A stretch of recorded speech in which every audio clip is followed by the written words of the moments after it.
Plenty of Starbucks customers have been serving a very generous lending partner without even realizing. This is the subtitle text to an article published by Inc. today. Is it true? Does Starbucks really borrow money from their customers' accounts without their knowledge? All this and more in today's video. Hello and welcome to Stephen Carlson Show. I'm Stephen Carlson. I'm a tech entrepreneur, real estate investor, author, YouTuber, and volunteer paramedic. The Inc. article goes on to say, Starbucks is smarter than you think. Over the years, the company has invested heavily in its mobile app. Customers grew to love this user-friendly experience. They loved all the customizable features, and most of all, they loved the rewards. But I recently discovered a unique strategy Starbucks is using to pull even more value from its mobile customers by using those customers as a very generous lending partner. Here's how Starbucks' plan works. Until recently, if you wanted to use the Starbucks app to pay in store, you had to load money on the app first. Starbucks refers to this as a digital Starbucks card. Think of it as kind of like a gift card for your payment, but just for yourself. Under the new loyalty program, whenever you pay with your preloaded digital Starbucks card, you earn 2 stars for every dollar spent. And these stars can be used later on for rewards like free drinks. Under this new program, you are allowed to link a credit card, debit card, or mobile wallet to your account and pay directly for your purchases with them. But there's a catch. When paying directly with a credit card or any other linked payment method, you only earn 1 star, as opposed to the 2 stars when you use your digital Starbucks card.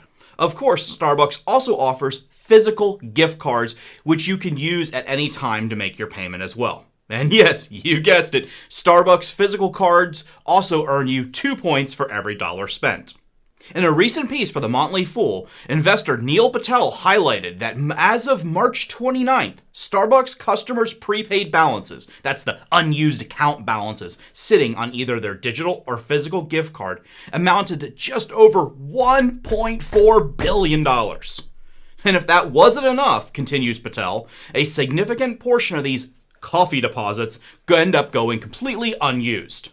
Since Starbucks digital and physical gift cards have no expiration date, Starbucks uses historical data to estimate how much the company expects will basically never be redeemed.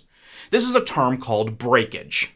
And according to Patel, Starbucks generates $141 million in revenue just in 2019 alone based upon breakage.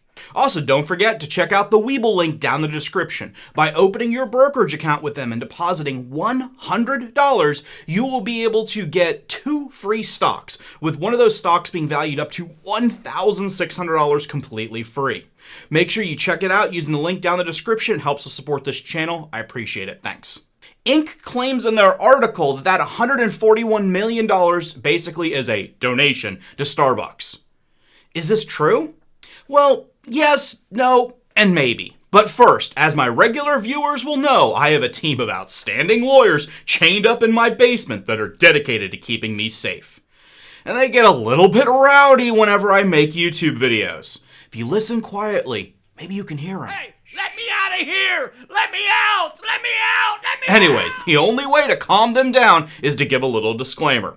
I'm not a lawyer, this is not legal advice, this is just my opinion, and remember, I'm just some random dude on the internet. Got it? Okay? Like I was saying, this is not as sinister as Inc. magazine makes it out to sound. In fact, it's commonplace in the retail industry, with companies holding gift cards with prepaid balances.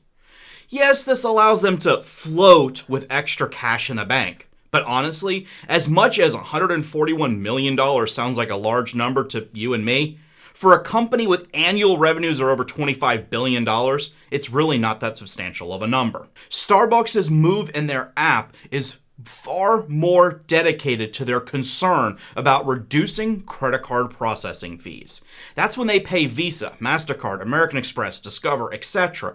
every single time you swipe your card. These fees easily surpass $250 million per year for Starbucks. By reducing the number of individual credit card transactions and grouping them into single, weekly, bi-weekly, monthly, etc. transactions as deposits, then they are able to significantly save on their credit card processing fees. The Inc. article also misinterprets the law. Now, remember, I'm not a lawyer, this is not legal advice, blah, blah, blah, blah. You get the point. Anyways, it misunderstood an update to accounting regulations that allow companies like Starbucks, Amazon, Best Buy, Dunkin', basically any retailer with large deposits of gift card balances. Now they're able to include a certain percentage of those unused balances as income for that year, on the presumption that the cards will never be used. This is called breakage. There are many very boring rules on how to calculate this number. But for simplicity's sake, most of the examples I saw show between 5 to 10%. So no, Starbucks is not keeping the money if it goes unused like the Inc. article is claiming. In fact, almost all states within the US have what's referred to as an unclaimed property law, where unused gift card balances are given to the state for safekeeping after a certain number of years. For example, Virginia, New York, New Jersey all have their laws set at 5 years. Pennsylvania is 2, and this law kind of varies throughout the country. Once each state gets the money, they have their own rules on how long they will keep it and how long you have to claim it before the state decides to keep it for themselves. And then they will spend that unused money as part of their annual budget. In most cases, you can go to your state's website and search for unclaimed money. I did this a few years ago and found an old Capital One credit card that has a positive balance of, $2.30, something strange. Anyways, I must have just overpaid my last payment to them, or whatever, before I closed my account, and it had a positive balance. So Capital One remitted that to my state, and when I found it, I applied for it. It was a simple little piece of paper I signed, mailed it off, got my $2 and change back in the mail. Of course, the states do not usually advertise this too much, because honestly, they pretty much hope you forget about the money so the state can keep it for themselves. And there are very few states that actually allow a company to keep the money in question. In summary, Starbucks is far more concerned about saving money in their credit card processing fees than anything mentioned in the Inc. article. And no, they're not keeping your unused balances.